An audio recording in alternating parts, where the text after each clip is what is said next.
বন্ধুরা দেখুন, আলু পেঁয়াজ আর কাঁচা লঙ্কা দিয়ে ভাজলাম। এটা হয়ে গেছে, রুটি দিয়ে খাওয়া হবে।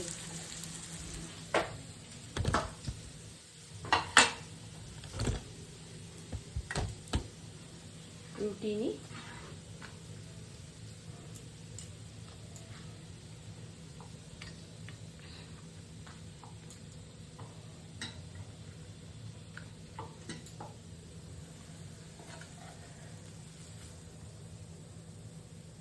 হলুদ, পেঁয়াজ, একটু জিরে আর কাঁচা লঙ্কা, গোটা গোটা কাঁচা লঙ্কা ভাজা করেছি।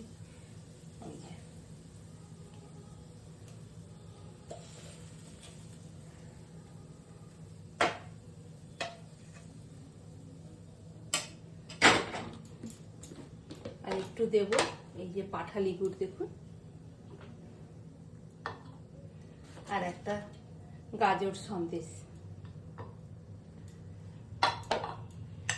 এই হচ্ছে আজকের ডিশ।